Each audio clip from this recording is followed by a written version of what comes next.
네, 오늘 수심결 5장과 6장을 같이 공부할 차례인데요.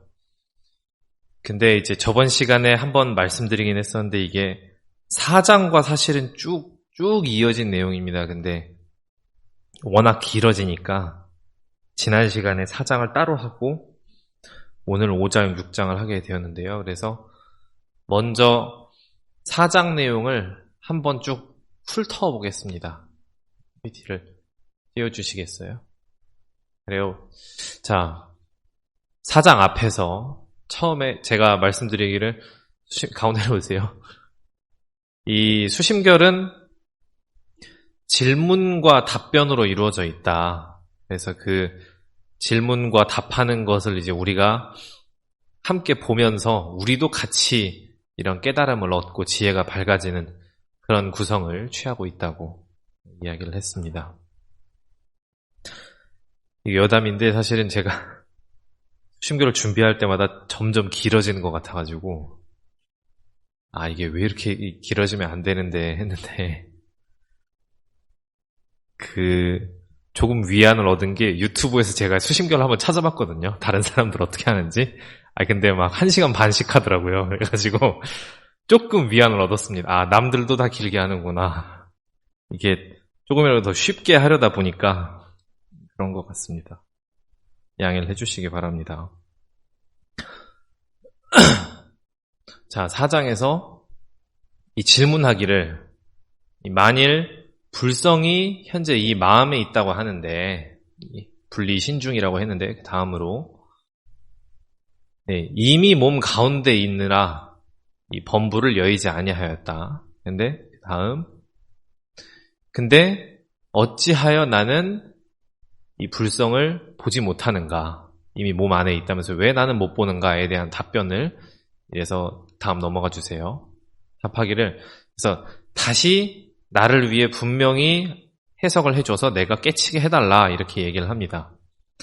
다음 넘어가면은 그래서 답해주기를 네 몸 가운데 있지만 네가 스스로 보지 못한다. 다음 네가 하루 12시 중 가운데 이 배고픈 줄도 알고 목마른 줄도 알며 다음 추운 줄도 더운 줄도 알고 기뻐하기도 하고 성내기도 하는 그 알게 하는 것이 어떤 한 물건인가. 다음 넘어가면은 또 이 색신이라 하는 것, 이 몸이라 하는 것은 지수, 화풍 4가지 인연에 모인 바인데 다음 그 바탕이 완특하니까 거기에는 사실은 이 원자, 원소, 이 몸의 기관들은 사실은 의식이 없는 것이라 능히 보고 듣고 깨닫고 할 수 있는 것이 아니다.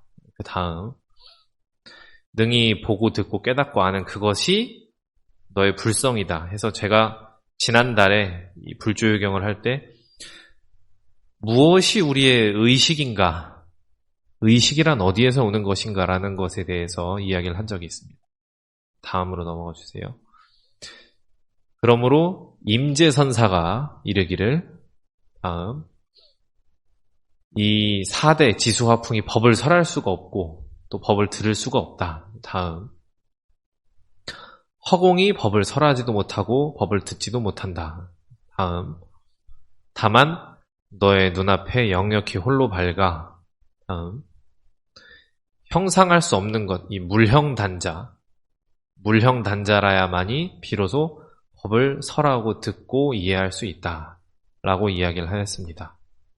그래서 다음 이른바 형상할 수 없는 것, 그 물형단자가 바로 모든 부처님들의 법인이자 다음 또한 너의 본래 마음이다 해서 그때 말씀드렸기를 이게 일체 중생의 본성이자 재불조사의 시민이다 라고 말씀을 드렸습니다. 그래서 이 형상할 수 없는 것, 이 몸 가운데 있는데 보지 못하니까 왜 나는 못 보냐 다시 설명해달라 해서 이렇게 설명을 해주셨어요.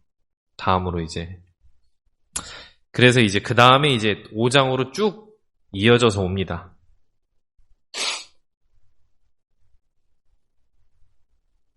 5장은 그 답을 계속 하고 있는 중이에요. 그렇게 얘기했는데 얘가 못 알아듣는 것 같으니까 더 부연 설명을 해주는 장입니다. 아까 그래서 이 몸 가운데 내 불성이 있다고 하는데 왜 나는 못 보냐에 대한 이제 대답을 계속 하는 거예요. 배고프고 목마르고 기뻐하고 슬퍼하는 게 다 이 어떤 형상할 수 없는 한 물건, 이 물형단자라는 것, 이 불성이라는 것이 들어서 하는 것인데 그거에 대해서 지금 계속 설명을 하는 것입니다. 자, 다시 한번 지금 얘기를 하죠. 얘기하기를 즉 불성 현재 여신 즉 불성이 현재 여신 현재 지금 존재한다. 너의 몸에 존재하는데 어째서 하가 외구 어찌 헛되이 외구 밖에서 구하느냐.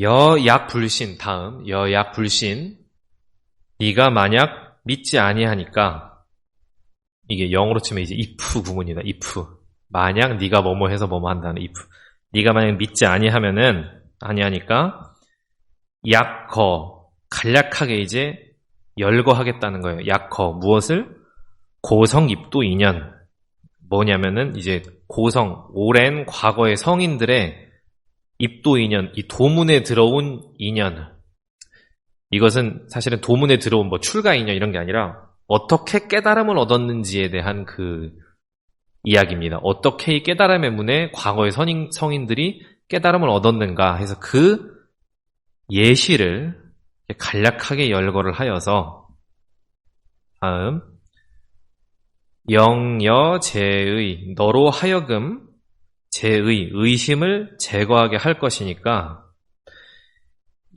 너는 여수 마땅히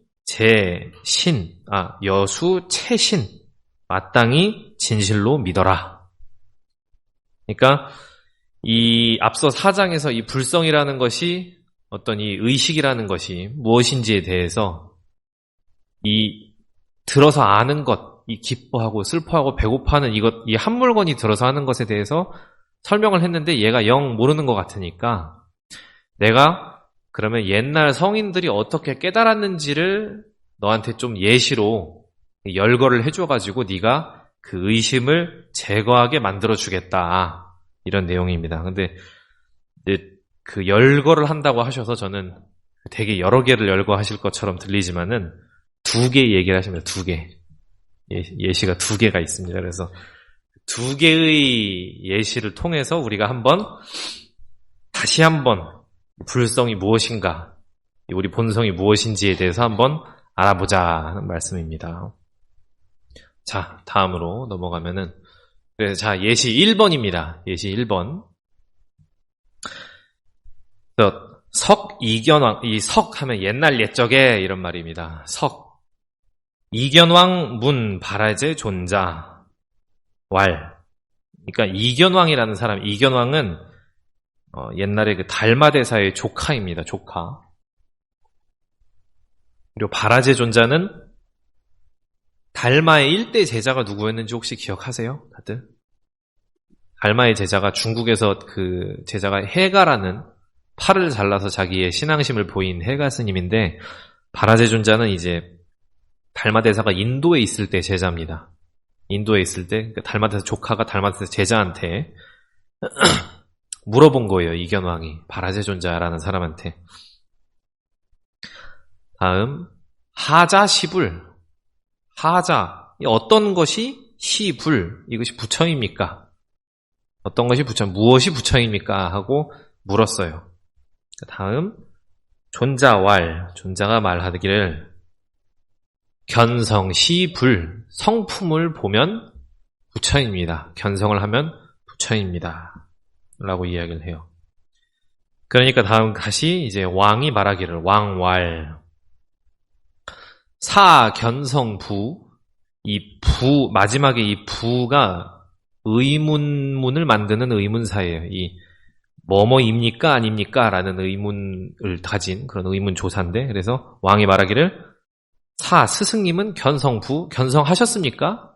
성품을 보았습니까? 하고 아주 MZ세대처럼 바로 직접적으로 그냥 물어보는 거죠. 그러니까 그 다음에 이제 존자께서 말씀하시기를 아견불성. 나는 불성을 보았습니다. 이렇게 싹 돌려서 말을 하시죠. 나는 불성을 보았습니다. 근데 이게 견성하셨다는 말이나 다름이 없죠. 뭐 성품을 보는 것이 볼 견에 성품 성을 써서 견성이니까 나는 불성을 보았다. 이렇게 이야기를 하셨어요. 그러니까 다시 이제 왕이 묻습니다. 왕이 말씀하시기를 다음 성제하처. 그러면 이 성품은 하처 어느 곳에 어디에 있느냐. 성품은 그러면 어디 있는지 알아야 볼 거 아니에요. 그래서 성품이 어디 있습니까? 우리 몸에 있다면서 어디 있습니까? 라고 물었어요. 그러니까 다음으로 이제 존자가 다시 답하기를 성제, 작용. 성품은 있다. 어디에? 작용하는 데에 있다. 라는 말씀을 하십니다. 이 말을 제가 예전에 의두유목 할 때 한번 했었는데 성품이 작용하는 데에 있다는 말을. 그래서 그 다음으로 넘어가면은 다시 왕이 말하기를 시하작용. 이 무슨 작용이기에 불견. 나는 지금 불견 볼 수가 없습니까? 뭔 작용이길래 나는 보지 못합니까? 라고 이야기를 합니다. 다음으로 존자가 이제 답변하시기를 존자왈 금현작용. 지금 현재도 작용하고 있다. 금현작용. 근데 왕자 불견. 왕이 못 보고 있는 것뿐이다. 왕이 스스로 못 보고 있을 뿐이다. 그래서 다시 이제 왕이 물어봅니다. 존자에게.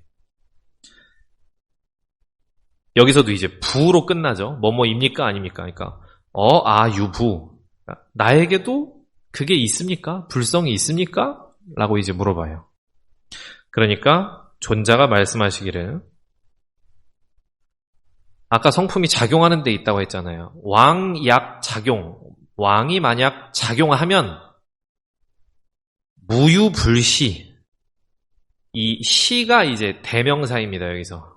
프로나운 대명사. 그래서 앞에 불성을 의미하는 건데 그러니까 왕이 만약 작용을 하면은 무유불시. 이것이 아닌 게 없다. 즉 불성이 아닌 것이 없다. 작용할 때는. 그런데 다음으로 왕약 불용.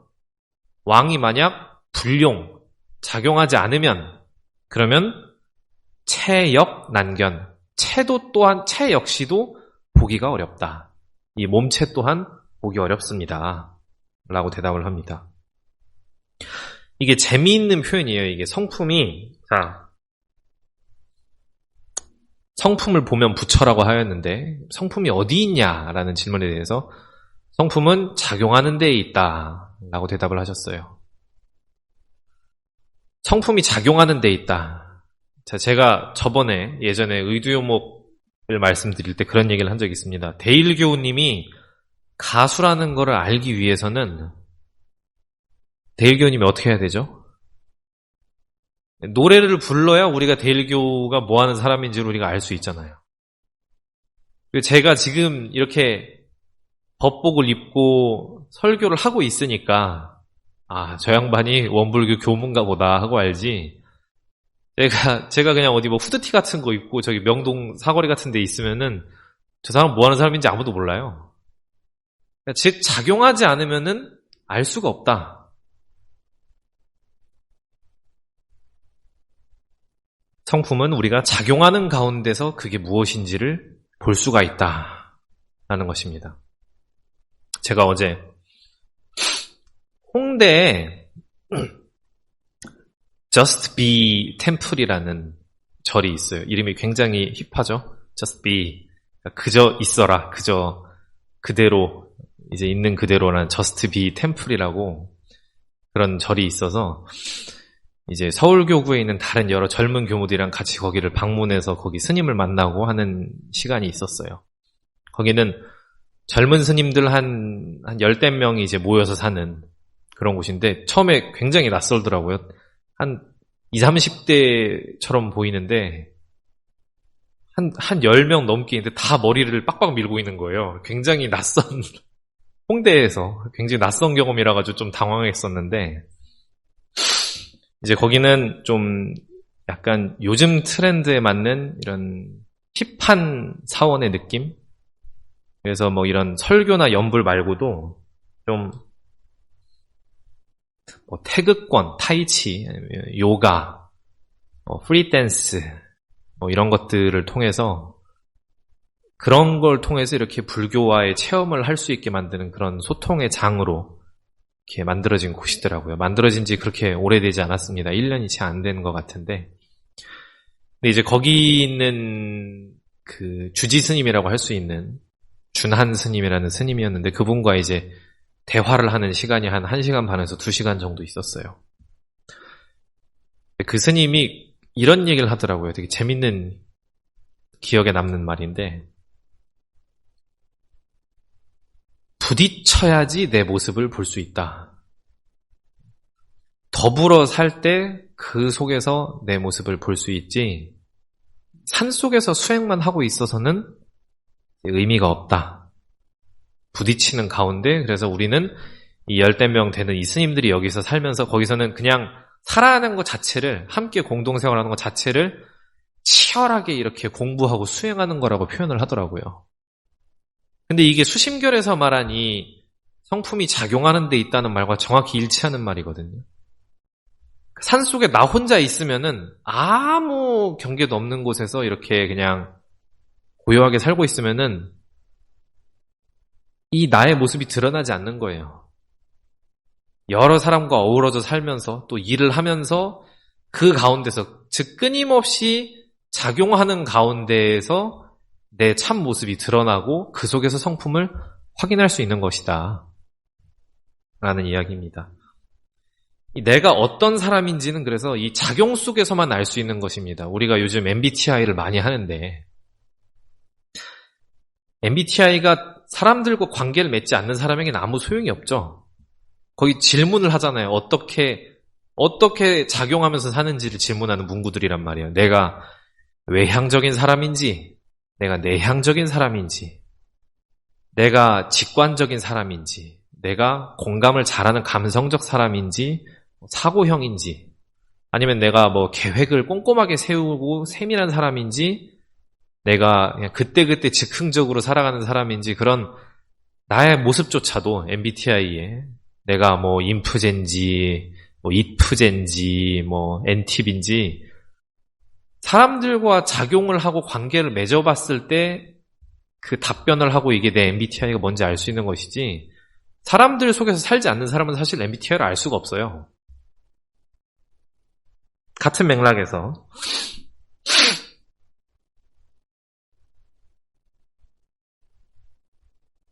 내가 잘하는 것이 뭔지 알기 위해서도 일단 해봐야 됩니다. 작용을.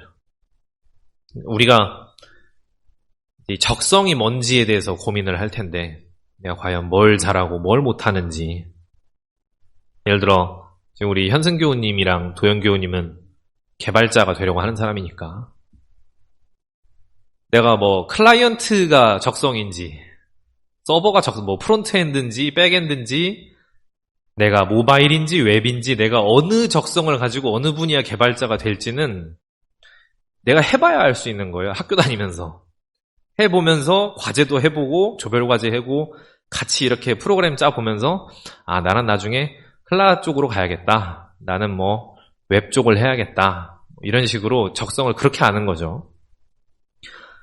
내가 장사를 해서 이게 적성에 맞는지도 해봐야 합니다. 내가 카페 장사를 하고 싶으면 일단 뭐 하다못해 카페 알바라도 해봐야죠. 스타벅스 아니면은 뭐 바자회 때라도 이렇게 뭐 커피라도 팔아본다던가 자원봉사로 그런 걸 해봐야 내가 여기에 학교 축제 때 뭐 주점이라도 해봐야지 내가 장사에 소질이 있는지 알지. 그냥 막연하게 그냥 커피숍을 했다가 망하는 사람이 수두룩 빽빽하죠. 같은 맥락으로 내가 이제 요즘 우리 청년 고민하는 청년이 있는데 내가 필라테스가 적성인지 요가가 적성인지 뭐 무용이 맞는지 뭐 이런 것도 내가 해보지 않고서는 내가 알 수 없는 거죠. 일단 내가 해봐야 아 나는 요걸 잘하네 이거 하면은 잘할 수 있네 하는 걸 알 수 있으니까요. 즉 그리고 이 적성이라는 것도 맞을 적의 성품 성자를 쓴단 말이에요. 이 성품에 맞는 거, 맞는 성품. 즉 작용하지 않으면 내가 어디에 맞는 사람인지도 알 수가 없습니다. 그래서 나를 알고 싶으면, 참 나를 알기 위해서는 작용을 해야 그것을 확인할 수가 있다.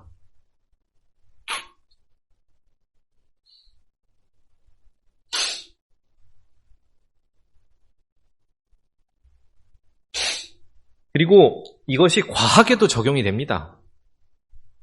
사실은 이 불경이라는 거는 되게 글이니까 문과적인 것이라고 생각을 하기 쉬운데, 불교의 철학은 이과적인 내용이 많아서 오히려 이공계 사람들이 더 이해하기 쉬울 때가 많아요. 예를 들어 우리가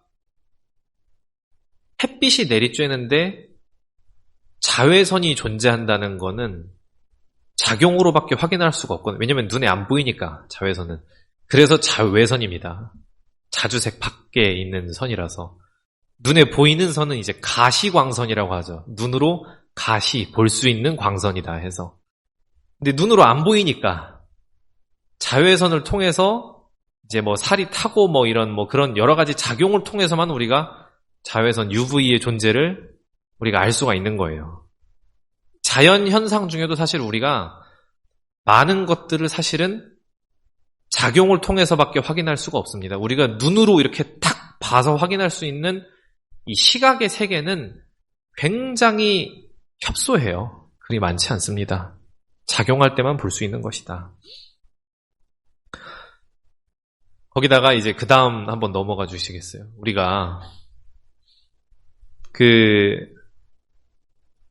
저긴 지금 PPT에는 안 들어가 있는 것 같은데, 대종사님께서 이 작용에 대해서 또 말씀하시기를, 일기법에서 심신작용 처리건을 기재하라고 말씀하셨잖아요.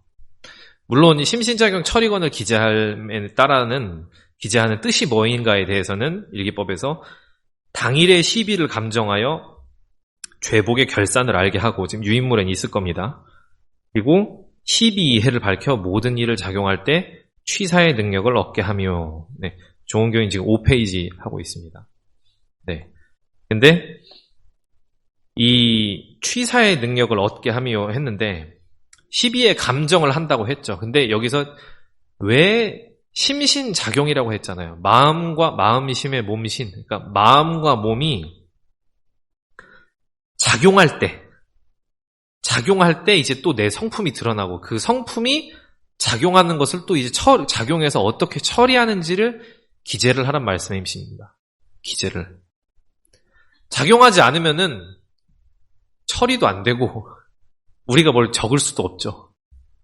결국 이것을 통해서도, 일기법을 통해서도 내가 어떤 업력을 가지고 있는지, 내가 어떻게 행동하고 내 마음에 어떤 패턴을 가지고 있는지를 심신작용 처리건을 통해서만 확인을 할 수가 있습니다. 그래서 제가 심신작용 처리건을 제발 많이 썼으면 좋겠다, 이런 얘기를 이제 학사생들한테도 늘 일주일에 한 편은 꼭 써라 이 얘기를 하는데, 그쵸, 잘 안 써지죠. 네. 자, 그래서 이제 다음 이제 왕이 다시 이제 물어봅니다. 왕이 말하기를, 왕왈 약 당용시, 만약 당하여서 이제 작용을 할 때를 당하여서는 기처 출현, 어디에 몇 군데에서 출현을 합니까? 그 성품이라는 것이. 존자께서 답변하시기를, 약 출현시, 출현을 할 때는, if 출현시, 만약 출현할 때에는 당유, 기, 8군데에 출현을 합니다. 하고 이어서 말씀하시기를, 이제는 왕이 다시 묻습니다. 그러면은 기, 8 출현, 당, 위, 아설, 그 8군데 출현하는 것을 나를 위해서 마땅히 설하여 주소서 하고 또 물어보죠. 아주 굉장히 집요하게 묻습니다. 말이 다 끝나기도 전에. 그러니까 다시 이제 존자께서 이제 말씀을 해주세요. 그 8군데에 대해서. 존자가 말씀하시기를 제태왈신 태중에 재 있을 때는 왈신 신이라고 한다. 몸이라고 한다. 제세왈인 세상에 있을 때는 인 사람이라고 한다. 제안왈견 눈에 있을 때는 보는 것이라고 한다. 제2왈문 귀에 있을 때는 듣는 것으로 나타난다. 제비변향 코에 있어서는 냄새를 맡는 것으로 출현한다. 제설담론 혀에 있어서는 말하는 것으로 나타난다. 제수집착 손에 있어서는 잡는 것으로 나타나고 잭조운분 발에 있어서는 달리는 것, 걸어 다니는 것으로서 나타난다. 이렇게 이야기를 해주셨어요. 이것은 결국 성품이 뭔가 좀 많이 들어본 것 같죠. 우리의 눈, 귀, 코, 입, 마음, 그리고 몸 이것을 불교에서 육근이라고 하는데 이 육근을 통해서 이렇게 드러난다는 말을 이제 여기서는 8개의 당처를 통해서 나타난다라고 표현을 하신 것입니다.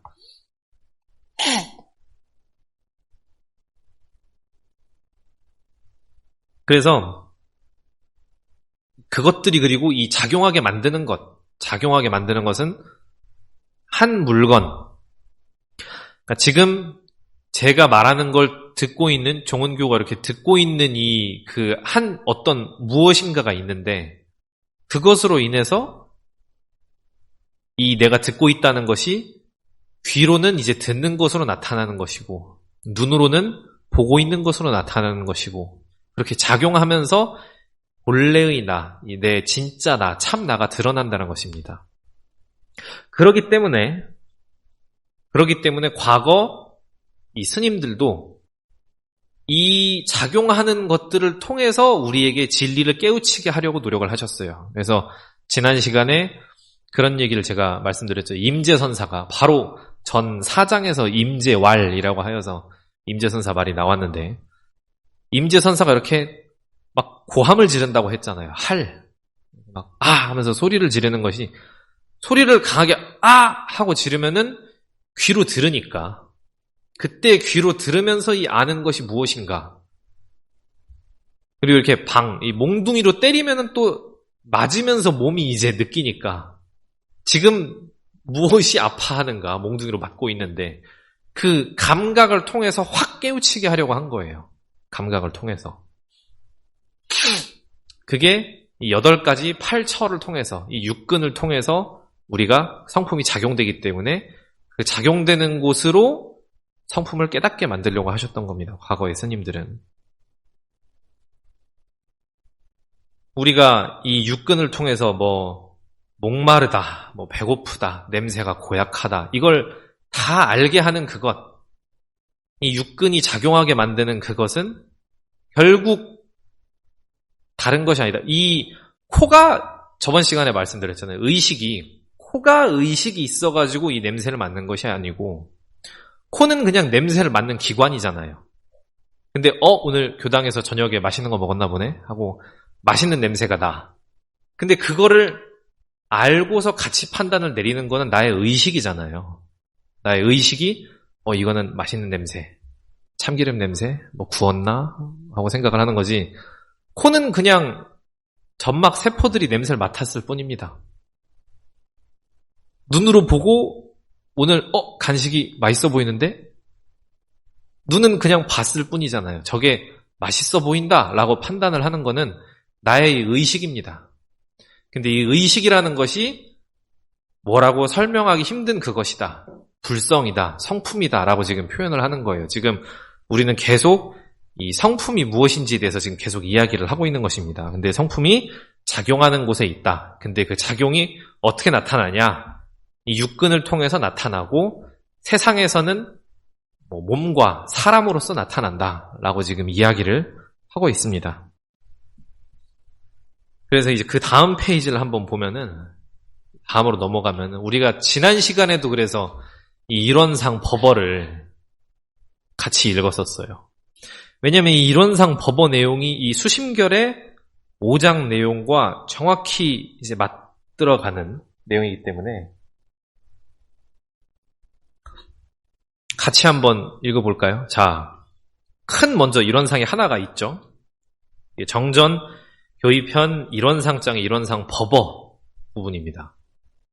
그래서 이 인물 한번 같이 보시면은, 자, 큰 원상이 있고 옆에 뭐라고 써 있어요? 이 원상의 진리를 각하면 시방 3개가 다 오가의 소유인 줄 안다. 즉, 이 이론상을 여기서 이 원상이라고 표현한 것이 바로 그 성품이에요.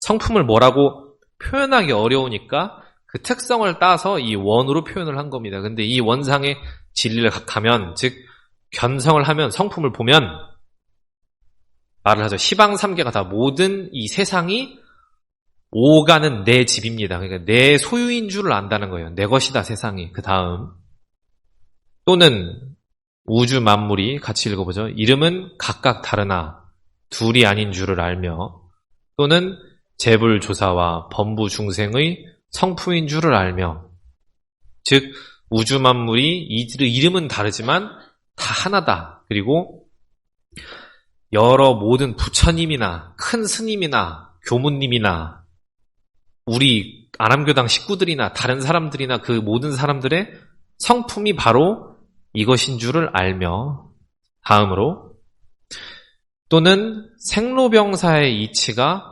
추나추동과 같이 되는 줄을 알며. 자, 아까는 하나짜리에 대한 내용인데 이제 조금 달라졌습니다. 이제 변화의 이치를 말하고 있어요.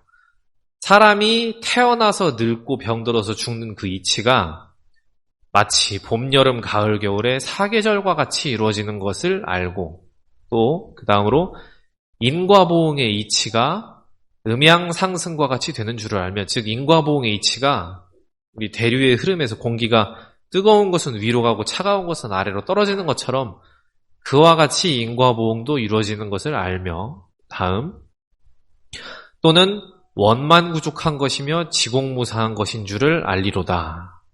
아주 원만구족하고 다 갖추어서 모자람이 하나도 없고 또 삿된 마음이 없이 오직 공변되어 있다는 것을 안다는 거예요. 어떻게 했을 때? 이것을 알면, 이 성품을 보고 나면은. 그래서 이것은 일종의 그 이론상 법어는 견성 테스트 같은 거예요. 견성 테스트지.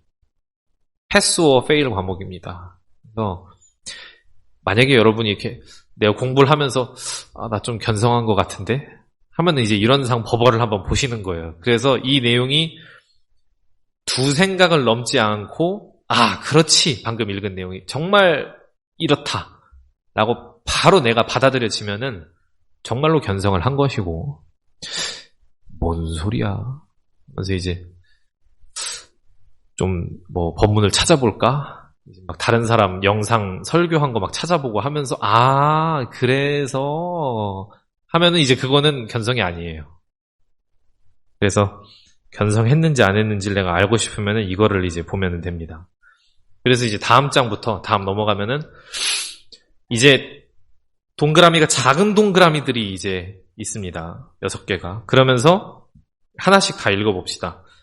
이 원상은 눈을 사용할 때 쓰는 것이니 원만 부족한 것이며 지공무사한 것이로다. 다음, 이 원상은 귀를 사용할 때 쓰는 것이니 원만 부족한 것이며 지공무사한 것이로다. 이 원상은 코를 사용할 때 쓰는 것이니 원만 부족한 것이며 지공무사한 것이로다. 이 원상은 입을 사용할 때 쓰는 것이니 원만 부족한 것이며 지공무사한 것이로다. 이 원상은 몸을 사용할 때 쓰는 것이니 원망 부족한 것이며 지공무사한 것이로다. 이 원상은 마음을 사용할 때 쓰는 것이니 원망 부족한 것이며 지공무사한 것이로다. 아까 비슷하죠? 제비변향, 제설담론, 제수집학, 제족운분, 이렇게 앞에서 말한 내용이랑 거의 이제 비슷하게 하고 있습니다. 그래서 이 육근을 작용할 때 눈, 귀, 코, 입, 몸, 마음을 쓸 때 결국 다 이 원상을 쓴다. 성품이 들어서 하는 것이다. 성품이 들어서 작용을 한다. 라고 대종사님도 똑같은 말을, 수심결과 같은 말을 이렇게 여기에 이런상 법어에서 해놓으셨습니다. 근데 이제 이 내용들을 다 봐서 진짜 이거 진짜 맞다 해서 견성한 사람이 있을 수 있어요. 여러분 중에도 지금 같이 이렇게 읽는 와중에 어느새 깨달음을 얻은 분이 계실 수도 있죠. 근데 이제 그렇게 했다 하더라도 거들먹거릴 것이 없다. 견성을 했다 해서. 견성은 왜냐면은 다만 내 감겨있던 눈을 뜨는 것이고 내가 그동안 못 보던 걸 이렇게 알아차려서 보는 것일 뿐이지 뭐가 바뀌는 게 없거든요. 눈을 감았을 때도 나고 떴을 때도 나잖아요. 이 견성이라는 것이 내가 어제까지 게으른 사람이었는데 딱 성품을 보고 나서 오늘부터는 진짜 막 부지런 짭짭한 사람이 되는 것이 아니고 어제까지 전교 꼴등이었던 내가 견성하고 나니 전교 1등? 이런 게 아닙니다. 내가 어제까지 집안 정리 잘 못하던 사람이 갑자기 집안 정리를 잘하게 된다던가 그것은 견성은 인과를 초월해 있지 않거든요. 이거는 다만 마음을 내가 직시하고서 알게 됐다 뿐이지 새롭게 이제 세상을 보는 다른 눈이 이렇게 마음의 눈이 떠졌다 뿐이지 그건 이제 마음의 영역이잖아요. 근데 이 현상 세계의 영역, 이 현상에 드러나 있는 이 모든 우리의 몸과 이런 작용은 나의 성격과 이런 것들은 철저하게 인과보응의 이치에 따라서 일어난단 말이에요. 내가 지금까지 게으르게 살아왔는데 견성했다고 해서 갑자기 부지런해진다. 그것은 인과에 어긋난 것이죠. 그렇기 때문에 이게 나중에 이제 수심결에 계속 나옵니다. 그래서 수심결에서 이게 끝이 아니다. 계속 공부를 해야 되는 이유가 뒤에 이제 나중에 나오는데 아무튼 견성을 했다고 해서 거들먹거릴 것이 없다. 변하는 것은 아무것도 없으니까. 물론 내 마음이 변했죠. 그게 큽니다. 크다면 크고 또 작다면 작습니다. 자, 그래서 그 다음으로 이제 넘어가면은 그래서 이야기하기를 현현 이제 펼쳐서 이제 편만하게 펼쳐서 드러내면은 현현 구해 사계 그러니까 모래알 만큼의 세계만큼 세계를 가득 채울 만큼 널리 이렇게 모래 숫자만큼 여기서 이제 겐지스강 항아사를 얘기하는데 겐지스강의 모래알만큼 넓게 이렇게 펼쳐지고 또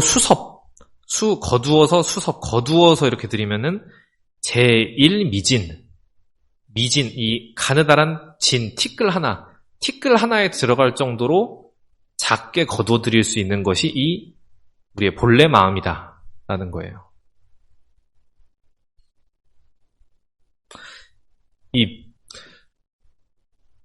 우리가 그렇죠. 우리 마음을 보면은 이 아주 비슷한 표현이 우리 불조효경에 또 나오거든요. 휴휴함 좌선문이라는 거예요. 휴휴함 좌선문의 그 유인물을 보면은 그 다음 페이지에 이제 나옵니다. 휴휴함 좌선문에 보면은 이 휴휴함 좌선문을 새벽에 좌선할 때 읽어보신 분들이 있을 거예요. 거기에 이런 표현이 나와요. 대포무에 크기로 하면은 바깥이 없는 데까지 다 포함할 정도로 커다랗고 다음 작기로 하면은 세입문에 가느다라고 작기로 하면은 입문에 안이 없을 만큼 작게 들어간다라는 표현이 있어요. 이게 이 편현구해 사계 수섭 제일미진과 대포부의 세입문해가 같은 말입니다. 이 마음에 대해서 표현을 한 것이. 근데 우리가 그렇죠. 내 마음이 쫌생이 같을 때는 정말 우리가 밴댕이 소갈딱지라는 말을 하죠. 정말 쫌생이 같을 때는 진짜 소금쟁이 같아요. 너무 작아서 진짜 저 마음에 드는 사람에게 마음에 안 드는 사람에게는 우리가 그렇죠. 꼴 보기 싫은 사람에게는 마이쮸 하나 주는 것도 아깝지만 내가 좋아하는 사람에게는 명품 시계도 선물하잖아요. 비싼 향수도 선물하고, 우리 채널 넘버 5 같은 거. 그런 비싼 것도 이렇게 선물을 하는데, 마음에 안 드는 사람에게는 마이쮸 하나도 주기 싫거든요. 그 사람에게는. 물 한 잔 주기도 싫은 게 내 마음에 안 드는 사람에게는. 즉 마음이라는 것이 쪼잔해지면 한도 끝도 없이 쪼잔해지지만은 커지기로 하면은 부처님 마음이 되는 겁니다. 그게 이제 가장 단적으로 볼 수 있는 게 우리 부모의 마음을 보면 그렇고, 우리 부모님은 자식을 위해서 간 이식도 해주잖아요. 아들을 위해서, 자녀를 위해서. 자기 생체 하나를 떼어주는 것도 두 마음 없이 이렇게 하는 그런 부모의 마음이 있는 반면에, 미운 사람에게는 아무것도 해주기 싫은 것이, 그런 것이 그 마음이다. 그래서 이것이 마음의 크기는 결국 내가 마음 먹기에 달렸습니다. 지난 시간에 그 일체유심조라는 걸 설명하면서 이것이 비유적 표현으로 모든 일은 마음 먹기에 달렸다라고 이해를 하면은 초보적 수준으로 우리가 일체유심조를 이해한 것이고, 사실 일체유심조의 본래 뜻은 정말로 모든 것이 마음이 들어서 짓기 때문에 일체유심조다.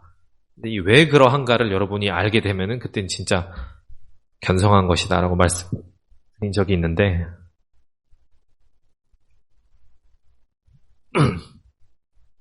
내 마음이 넓은 사람, 내 마음이 좁은 사람도 결국 내가 결정한 겁니다. 내가 내 마음이 그렇게 되기로 결정했고 그렇게 마음을 써와서 내 마음의 관성이 어느새 그렇게 길들여진 거예요. 예를 들어서 우리가 그런 사람들이 있죠. 나는 너무 막 분노 조절 장애야. 나는 약간 욱하는 성질이 있어. 막 할 말 못하면은 진짜 너무 몸이 막 답답하고 못 참겠습니다. 막 이러는 사람들도 있죠. 저도 그런 성격이었거든요. 출가 전에. 되게 모난 성격이라서 제가 출가를 하고 이제 저를 출가시키셨던 그 스승님과 가장 많이 충돌한 게 이 부분이었어요. 저는 저 사람이 마음에 안 들어서 이렇게 한판 뜨고 싶은데 저 사람이 니 틀렸어 하면서 너는 이렇게 하고 막 지적을 해서 막 사정없이 이렇게 싸우고 싶은데, 자꾸 저를 가르쳐 주신 교무님은 그러지 말아라. 나중에 어떤 인연으로 만날지 네가 모른다. 저 사람이 나중에 널 어떻게 도와줄지 모른다 하면서 늘 제가 전화할 때마다 참아라. 그러지 말아라. 항상 그러셔서 제가 굉장히 답답했는데, 근데 그거는 제가 그때 그렇게 욱하는 성질로 오히려 제가 마음을 길들였기 때문이에요. 그렇게 살아왔기 때문에, 제가 다른 것이 아니라 그렇게 마음을 썼기 때문에 제 마음이 그렇게 된 겁니다. 자기가 자기 입으로 말을 하잖아요. 나는 좀 욱하는 성질이 있어. 이미 자기가 자기를 그렇게 만들고 있는 거예요. 나는 욱하는 성질이 있다라고 말을 하는 순간 나는 진짜 욱하는 성질이 있는 그런 사람이 되는 겁니다. 내 마음을 어떻게 먹느냐에 따라서 내 마음이 결정이 되는 거예요. 그렇다면은 이 마음을 욱하는 사람이 너그럽게 만들기 위해서는 어떻게 해야 될까? 물론 이제 그 사람의 이제 평소 성격이라는 거는 드러난 현상에서 드러난 성격은 인과 이치를 따르기 때문에 그만큼의 시간을 또 다시 길들여야 됩니다. 내가 마음을 자꾸 너그럽게 써버릇해야 되고, 내가 욱하고 급하게 쓴 만큼 시간을, 그게 이치에 맞지 않겠어요? 나는 성질 급한 사람으로 한 20년 살아왔는데 한 달 마음 공부 좀 했다고 해서 갑자기 부처님 가운데 토막 같은 사람이 되면 그거는 인과에 맞는 얘기가 아니잖아요. 그치만 우리의 본래 마음은 인과를 초월해 있다. 그렇기 때문에 본래 마음은 다르다는 거예요. 내가 이렇게 마음을 먹으면 그렇게 마음을 낼 수 있습니다. 내가 부처의 마음을 먹으면 부처의 마음을 낼 수 있고, 내가 중생의 마음을 내면은 중생의 마음을 내게 되는 것. 모든 것이 다 내가 어떻게 마음을 먹느냐에 따라서 결정되는 것이다. 교모님 저는 못해요. 저는 이렇게 못하겠습니다. 너무 어렵습니다. 라고 하면은 진짜 못하는 거예요. 근데 이거 재밌는데요. 이렇게 할 수 있을 것 같습니다. 하면은 할 수 있는 거예요. 내가 저 원수를 용서 못할 것 같은가? 그것도 같은 겁니다. 내가 용서할 수 있다고 마음먹으면 용서하는 거고, 내가 저 같이 직장에서 일하는 저 사람 꼴을 보기가 너무 힘들다, 정말 꼴보기 싫다 하는 짓거리가 진짜 저 사람은 어떻게 일 처리를 저렇게 할까, 저 직급에 맞지 않는 일을 하나. 근데 그것을 보고서 내가 품어 안기로 하면은 대포모해하기 때문에 품어 안을 수가 있는데, 참 꼴 보기 싫다 하면은 세인분해하기 때문에 꼴을 볼 수가 없게 되는 거죠. 품겠다고 마음 먹으면 살인자도 품을 수 있고, 심지어 대종사님은 저 창녀들, 몸 파는 그런 매춘부들도 품어서 법회에 나오라고 하셨단 말이에요. 근데 품지 못하겠다고 하면은 대종사님도 얄짤없습니다. 대종사님도 네가 대종사야? 내 마음엔 안 돼. 아웃. 이렇게. 그래서 우리가 사실은 이 수양이 수양력이라고 생각을 한단 말이에요. 물론 그 말도 맞습니다. 내가 얼마나 좌선했는지, 얼마나 연부를 했는지, 얼마나 평소에 이 수양 공부를 했는지가 마음의 부동심을 좌우하는 건 사실이에요. 인과적으로. 내 마음이 얼마나 평상심을 유지할 수 있는지는 수양력에 많이 따라 있는 건 맞지만, 가장 중요한 건 결국 취사거든요. 왜냐? 내가 어떻게 결정하느냐의 문제니까. 지난주에 저희가 수행법회 할 때도 그 말씀을 드린 적이 있어요. 내가 여기서 단전에 주하겠다고 마음을 먹으면은 단전에 주하는 거고, 여기서 내가 딴 생각을 내가 선택했기 때문에 딴 생각을 흘러간 거예요. 내가 선택했기 때문에. 똑같이 지옥에 살면서도 어떤 사람은 버티고 어떤 사람은 못 버티고 나가잖아요. 어떤 사람은 우리 회사 가망 없다. 어떤 사람은 근데 이 회사에서 그래도 가망이 있다 하고 살고. 똑같이 쑥과 마늘을 먹었지만 곰은 버티고 호랑이는 나가고. 그게 마음을 어떻게 내가 결정했느냐에 따라서 이루어진 것입니다. 이런상 서문에 써 있잖아요. 일원은 유무를 초월한 생사문이다. 유무를 초월했기 때문에, 인과를 초월해 있기 때문에 우리의 본래의 마음은, 그래서 이것이 가능하다. 그래서 자꾸 자기를 이렇게 작게 마음을 쓰지 말고 내가 할 수 있다는 마음을 가지고 얼마든지 내가 무궁무진한 가능성을 가지고 있다고 자꾸 이렇게 스스로를 더 이렇게 오픈하고 열고 그래야 돼요. 물론 이제 그게 너무 지금 이 성품짜리를 얘기하니까 그러는 건데, 이제 주제 넘어라는 소리는 아닙니다. 이게 내가 예를 들어 지금 평생 뭐 노래 한 적도 없는데 갑자기 이제 와서 뭐 가수가 되겠다고 그러라는 게 아니라, 내가 그래도 해온 것들을 따라서 이제 드러나 있는 거는 선택을 하는데 내 마음은 다르다라는 것이죠. 자, 그래서 다음 이제 들어가면은, 그래서 식자는, 아는 이는 식자, 지시, 불성, 이것을 불성이라고 말하고, 다음 불식자, 모르는 사람은 이제 환작, 정혼, 이것을 모르는 이는 뭐 정혼이라고 부릅니다. 이거는 그러니까 뭐라고 부르는지는 별로 중요하지 않는다는 거예요. 아는 사람은 이거를 뭐 불성이라고 하는데, 모르는 사람은 그러니까 이거를 정혼이라고 한다면서요. 그러니까 어떤 사람은 이걸 영혼이라고도 한다더라. 어떤 사람은 이걸 한물건이라고 한다더라. 어떤 사람은 이것을 뭐 의식이라고 한다더라. 그러니까 막 이렇게 부르는데, 그거는 그냥 이제 그거를 부르는 표현일 뿐, 그게 중요한 건 아니라는 거예요. 근데 아무튼 그게 아는 사람들은 불성이라고 하더라. 이렇게 얘기를 했습니다. 그래서 그 다음으로 이제 왕이 문, 이것을 듣고 심즉 개오, 마음이 곧 열려서 깨달음을 얻었다 라고 했습니다. 자, 왕은 듣고 깨달음을 얻었어요.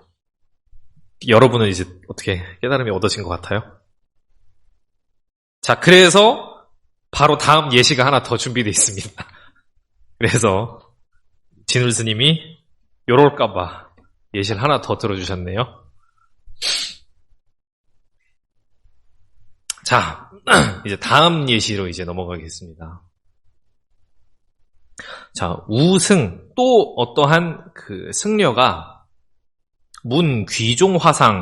귀종화상에게 물어봤다.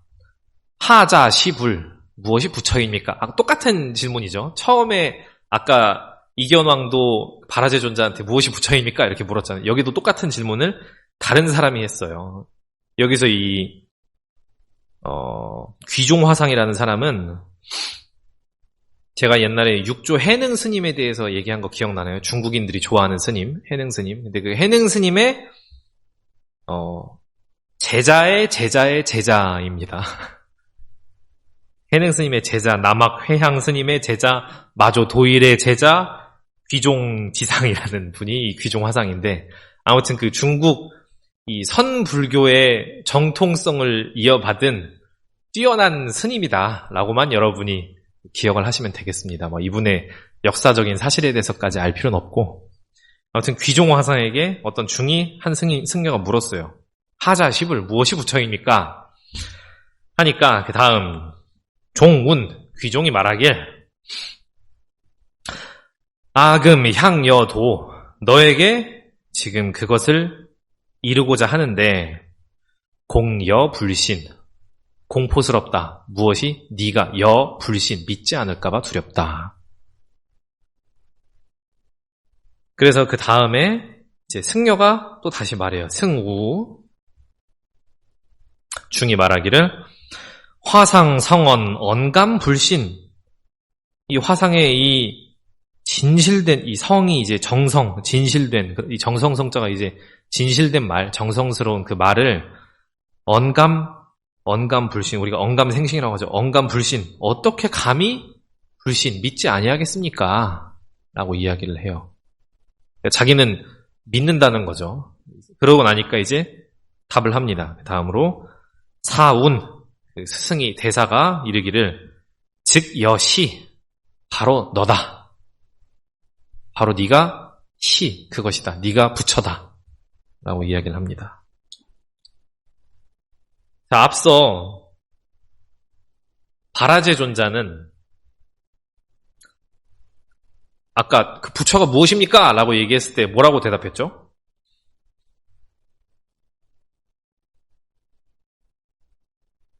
기억 안 나요? 앞에 돌아가면 뭐라고 얘기했죠? 바라제존자는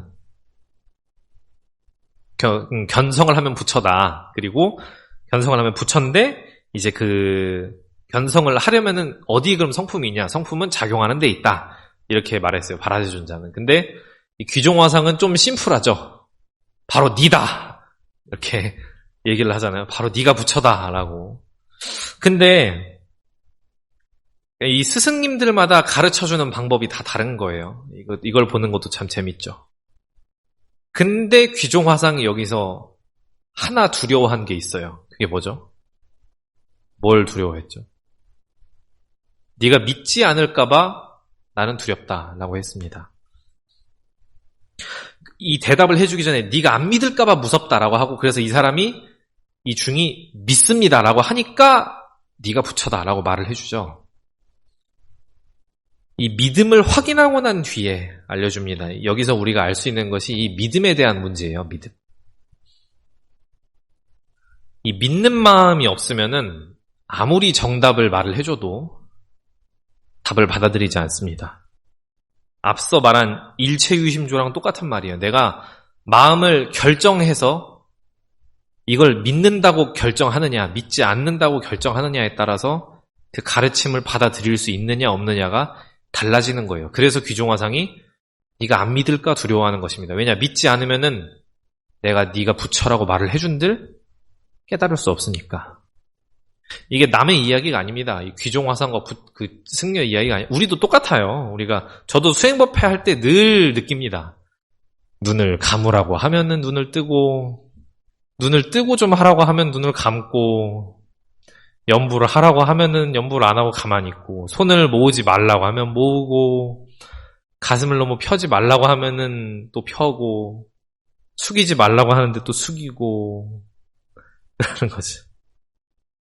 심지어는 어떨 땐 제가 잘하고 하는데 또 자라고 할 땐 또 안 자. 그리고 자지 말라고 할 때는 또 자고, 그렇죠. 그런 것들이 있더라고요. 그래서 이루기 위해서는 먼저 믿어야 됩니다. 우리가 그 다음으로 이제 넘어가면은 대종사님께서 만사를 모든 일을 이루려고 할 때 그 원동력이 되는 4가지에 대해서 말씀을 하신 바가 있어요. 그것이 신분의성이라는 겁니다. 네, 이걸 한번 같이 읽어볼까요? 화면에 자, 신이라 하면 믿음을 이름이니 만사를 이루려 할 때 마음을 정하는 원동력이니라. 자, 이 믿음과 분발하는 마음과 의심하는 마음과 정성심, 이 4가지가 모든 일을 이루게 하는 건데, 이 4가지 중에 첫 번째 1조가 믿음이라는 거예요. 내가 저 사람이 나의 스승이 되느냐, 내 스승이 아니냐는 사실은 저 사람이 얼마나 설교를 잘하고 막 평소 행실이 똑바르고 진짜 외모가 그럴싸하고 거기에 달려있는 게 아니라 내 마음에 달린 것입니다. 내가 저 사람을 스승으로 모시느냐 아니냐. 스승으로 모시고 내가 믿으면은 저 사람은 스승이 되는 것이고, 하다못해 길 가던 거지도 스승이 되는 것이고, 내가 믿는 마음이 없으면은 그 사람은 대종사님이 와도 스승이 될 수가 없는 것입니다. 내가 저 교무님은 정말로 내 진짜 인생의 멘토고 내 앞길을 밝혀주시는 분이다라고 생각하면은 진짜 그 교무님은 그런 교무님이 되는 거고, 저 교무님은 뭐 교무 같지도 않아가지고 내가 더 잘하겠다 하면은 이제 그러면 진짜 그런 교무님이 되는 거예요. 결국 내가 어떻게 마음 먹느냐에 달려 있다.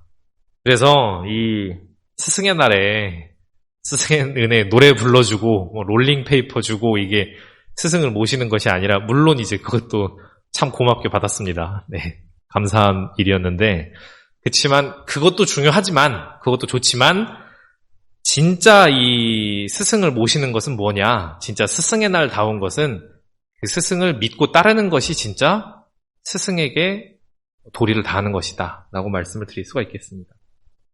그래서 그 다음으로 유인물에 이제 적혀있죠. 신성품 11장 말씀인데요. 같이 한번 읽어보겠습니다. 봄바람은 사과 없이 평등하게 불어주지만 산나무라야 그 기운을 받아서 자라고, 다음으로 성현들은 사과 없이 평등하게 법을 설하여주지만 믿음 있는 사람이라야 그 법을 오롯이 받아갈 수 있다 라는 것입니다. 자, 그 다음으로 넘어가 보겠습니다. 다시 이제 본문으로 돌아와서 또 이제 물어봅니다. 중이 다시 말해요. 승운 여하 보림. 그러면 어떻게 보림합니까? 이 보림은 보호임지의 약자인데, 이 깨달음을 얻고 나서 내가 깨달은 그 상태, 깨달음을 얻은 그것을 내가 어떻게 지키고 간직하고 수호할 것이냐의 문제예요. 보림 공부가 하는 것이. 깨달았는데 다시 바로 오염돼 버리면 안 되잖아요. 이것에 대해서 이제 대산종사님께서는 보림의 첫째는 열이박빙이다 라고 말씀을 하신 적이 있는데, 뭐냐면 이제 마치 아주 얇은 살얼음판을 밟듯이 행동을 해야 된다, 이런 얘기를 하신 적이 있는데요. 이 어떻게 보림을 해야 되느냐는 질문에 이 귀종화상은 아무튼 답이 다 멋있어요. 즉 여시 바로 너다 하는 것처럼 여기 그 답변을 한번 봅시다. 답이 이제 사운 일예 제안 공화 난추. 한 티끌이 제안 눈에 있어서 공화 허공꽃이 난 어지럽게 추 떨어진다. 그 다음에 이제 그 다음 문장 보면은, 그러니까 기승 그 중이 언하, 그러니까 이 말을 하자마자 이 말이 떨어지기가 무섭게 유성 깨달음을 얻었다 라고 합니다. 어떻게 여러분은 깨달음이 찾아왔어요? 네, 깨달음이 찾아오셨습니까? 자, 이 한 문장 앞으로 가봅시다. 이게 그 수심결에 굉장히 유명한 말이에요. 좀 멋있는 말이기도 하고, 여러분이 나중에 어디 가서 이제 수심결을 공부했다, 교당에서. 그래서, 수심결을 공부해서 뭐가 그럼 기억에 남아? 하면은 딱 이 문장을 한번 이렇게 멋있게 읊어주시면 돼요. 수심결, 이래 제안에 공화 난추라. 딱 하면은 그 사람들이, 하면서 막 이제 막 이러면서 이거지 하는, 이제 굉장히 유명한 문장입니다. 제게, 이 처음 수심결을 가르쳐 주셨던 교수님도 이 문장을 좋아하셨어요. 이 문장을 여러 번 곱씹어 보라고 저희에게 이렇게 수업을 해주셨던 기억이 납니다. 그러니까 그때 배울 때는 참 괴로웠는데. 네. 자, 이게 굉장히 아름답고 멋진 표현이거든요, 이것이. 인리의 제안에 공화난추다. 한 티끌이 눈에 들어가매 화공꽃이 흐드러이 떨어진다. 이게 무슨 소리일까요? 갈공교님, 이게 무슨 뜻인 것 같아요? 한 티끌이 들어가서 화공꽃이 떨어진다. Don't know. 여원교님은 무슨 뜻인 것 같아요?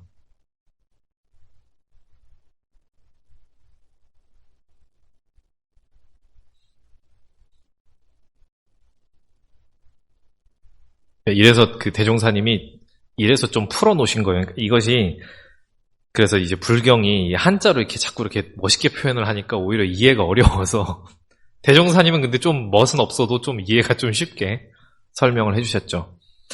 자, 한 티끌이 들어가니까 눈에 그 실체 없는 꽃, 즉 번뇌망상들이 막 이렇게 피어오르는 거예요. 그러니까 이 티끌을 우리가 익숙한 용어로 한번 경계라고 생각을 해봅시다. 경계. 그러니까 예를 들어 내 머리에 새똥이 떨어졌어요. 그 새똥이 내 머리에 떨어지니까 오만 생각이 다 나잖아요. 오늘 아침에 고데기 하느라 힘들었는데 지금 가면 또 수업 시간에 냄새 날 텐데 감기 싫고 똥 밟았네. 오늘 아침에 나올 때 기분 좋았는데 기분 더럽네. 이 수많은 망상과 번뇌들이 막 피어오르잖아요. 새똥 하나가 내 머리로 떨어짐으로 인해서. 내가 교당에 와서 법회를 보고 교화단을 딱 들어가는데 내가 싫어하는 사람이 앉아있어. 그럼 저 사람 얼굴을 보는 순간 이제 모든 생각이 떠오르는 거죠. 오늘 단에 망했다? 이제 망했네. 요새 유명한 유튜브 클립이 있는데, 에헤이, 조졌네, 이거, 하는 클립이 있던데, 그러는 거죠. 그 사람 얼굴을 봄에 따라서 그런 망상이 막 일어나는 거잖아요. 즉, 한 티끌이 그때 눈에 들어온 거예요. 한 티끌이 들어오니까, 그 티끌 하나 때문에 수많은 허공꽃이 막 어지럽게 막 내 눈을, 왜냐면 우리가 눈에 딱 티끌이 하나 딱 들어오면은, 막 이렇게 깜빡깜빡 하면서 막 이렇게 막 눈이 번쩍번쩍 하잖아요. 근데 그게 실제로 있는 빛이 아니잖아요. 같은 원리라는 것입니다.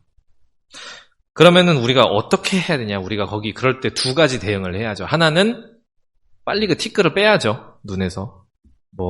물을 넣든 생리식염수를 넣든 인공눈물 넣든 티끌을 빼야 되고, 또 하나는 이 피어나는 번뇌망상이 아무것도 아니라는 것을 알아야 됩니다. 먼저 이게 허공꽃이라는 걸 알아야 된다. 이 눈이 번쩍번쩍하고 빛나는 것들이 지금 실체가 없는 것이다 라는 것을 알아야 되는 거죠. 왜냐면은 내가 새똥을 맞기 전에는 기분이 좋았는걸, 저 사람 얼굴 보기 전에는 나는 너무 기분 좋았는데, 근데 그 기분을 지금 기분이 나빠진 것도 사실은 실체가 없는 마음이라는 말이에요. 이 경계라는 것, 즉 경계를 당했을 때 내가 거기서 도망치고 피하고 그것을 빨리 마음을 돌리는 것도 중요하고, 그로 인해서 피어난 내 마음이 또 헛된 실체가 없는 번뇌망상이라는 것도 알아야 됩니다. 그걸 알고 나면 마음을 돌이키기가 쉽죠. 멈추고 나면은, 딱 이게 내가 경계라는 것을 알고 나면은, 경계라는 걸 모르면은 이제 거기서 그냥 내 마음이 끌려가는 거죠. 싫으면 싫은 대로, 좋으면 좋은 대로 끌려가는 거고. 그래서 이거를 우리가 매번 법회 시간마다 보는 일상 수행의 요법을 한번 봅시다. 그 다음으로 넘어가서. 이 성자들의 말씀은 동원도리이기 때문에 모두 다 하나로 통하게 되어 있어요. 대종사님도 똑같은 말씀을 여기서 하신 것입니다. 자, 같이 읽어보죠. 1. 심지는 원래 요란함이 없건만은 경계를 따라 있어지나니 그 요란함을 없게 하는 것으로서 자성의 정을 세우자. 이게 일의 제한의 공헌 안추다. 한 티끌에 따라서 있어진다. 요란함이. 그거를 없게 해서 자성의 정을 세우자. 다음 2. 심지는 원래 어리석음이 없건만은 경계를 따라 있어지나니 그 어리석음을 없게 하는 것으로서 자성의 계를 세우자. 일의 제한의 공허한 난추라서 어리석음이 생겼으니 그 어리석음을 없게 하는 것으로서 자성의 해를 세우자. 다음 3. 심지는 원래 그름이 없건만은 경계를 따라 있어지나니 그 그름을 없게 하는 것으로서 자성의 계를 세우자. 라고 말씀하셨습니다. 사실은 이 일례제한의 공화난추 법문을 듣고 우리가 일상 수행의 요법을 떠올릴 수가 있어야 돼요. 결국 같은 말씀을 하신 것입니다. 그 표현이 여기서는 조금 더 심플하고 멋들어지고 여기서는 조금 다를 뿐이다. 물론 저 말씀도 사실은 그 6조 해능대사가 6조 단경에서 한 그 말이긴 한데요. 자, 그래서 다음으로 이제 넘어가면은 이제 6장입니다. 6장은 짧은데요. 말씀하시기를 자 상례, 소거, 고성, 입도, 인연, 즉 상례는 이제 레가 뭐뭐로부터 쭉이라는 말이에요. 이 올레자는. 그래서 상례, 위에 열거한, 위에 쭉 열거했다면서 예화 2개밖에 없는데 위에 이렇게 예시를 든 2개 예화에서 나온 그 고성들의 입도 인연, 깨달은 그 도에 들어온 깨달은 그 인연이 다음 명백, 간이, 불방생력, 명백하고 간이하여서 명백하고 간이했어요? 네, 그렇다고 합니다. 명백하고 간이해서 불방생력, 이것이 좀 어려운 표현인데 사실은 이 방해가 되지 않는다. 생력, 이게 생력이 덜어낸다. 힘을 덜어내는데 방해가 되지 않는다. 이게 뭔 소리냐면은 내가 이해하는 데 들어가는 수고를 덜어내는데 방해가 되지 않는다라는 그 이해하기 쉬워진다는 말을 괜히 이렇게 이중부정으로 이렇게 어렵게 표현한 말입니다. 결국 명백하고 간이해서 이해하기가 더 쉬워졌다라는 말을 하고 싶으셨던 거예요. 그래서 그 다음으로 다음 문장 인차공안, 이 공안으로 인해 약유 신해처, 만약에 믿어 아는 곳이 있고 보면 이 공안이라는 것이 이런 그 일화들, 이런 이 공부안독이라고 원래는 관공서의 문서라는 뜻인데 이 선종의 큰 스님들이 이 제자들에게 마음자리를 깨닫게 하기 위해서 했던 여러 일화들을 그 일화들의 모음을 이 공안이라고 해요. 아까 말한 그런 귀종화상의 이야기라든가 바라제존자와 이견왕의 이야기라든가 이런 공안이 이런 이야기들이 한 1000개 있어요. 근데 여기서 2개만 지금 소개를 한 건데 이 공안으로 인해서 만약에 이제 믿음을 가지고서 아는 그런 곳이 생기고 나면은 다음 문장, 마지막 문장 즉 여고성, 여러 오랜 그 성인들과 더불어 하수공행, 같이 손잡고 함께 가리라 라고 이야기를 합니다. 우리가 그 기억이 날지 모르겠는데 수심결 3장에서 이런 말이 나와요. 과거의 모든 부처님도 현재의 모든 성현들도 그리고 미래의 이 불법을 구하는 모든 수학을 원하는 그 학도자들, 공부하려는 사람들도 다 마땅히 이 법에 의지해서 수행을 해야 된다. 이 마음 안에 법이 있다는 이 법에 의지해서 수행을 해야 한다라는 말씀을 하셨습니다. 즉, 이 구도의 길은 하나라는 것이죠. 우리가 이 일화들을 통해서 우리가 이 깨달음을 얻을 수 있다면, 뭔가 그래도 마음 공부하는데 길이 보인다면은 성인들과 내가 같은 길을 걷고 있는 거예요. 사실은 그 길을 우리가 걷기 위해서 지금 여기 있는 거죠. 우리 모두의 구도의 과정 속에서 성인들이 간 길을 우리가 가기 위해서 지금 가는 건데, 말하잖아요. 신해처. 그러니까 여러분이 이 이야기를 듣고 비록 앞서 다른 스님들처럼 크게 깨달음을 얻지 못했어도 이 이야기들을 통해서 믿음이 얼마나 중요한지를 내가 알고 믿고 믿어서 알고 그런 것이 생긴다면은 그런다면은 이 파수공의 길에 들어온 것이다. 성인들과 같이 역대 대종사님과 부처님과 진울선사와 석가모니 부처님과 우리가 예수님과 같이 이렇게 손을 잡고 그 길을 걸어가는 것이다. 라는 이야기를 하면서 오늘 5장과 6장 말씀이 모두 이렇게 마무리가 되게 됩니다. 네. 이상으로 수심결 5장, 6장을 마치겠습니다. 감사합니다.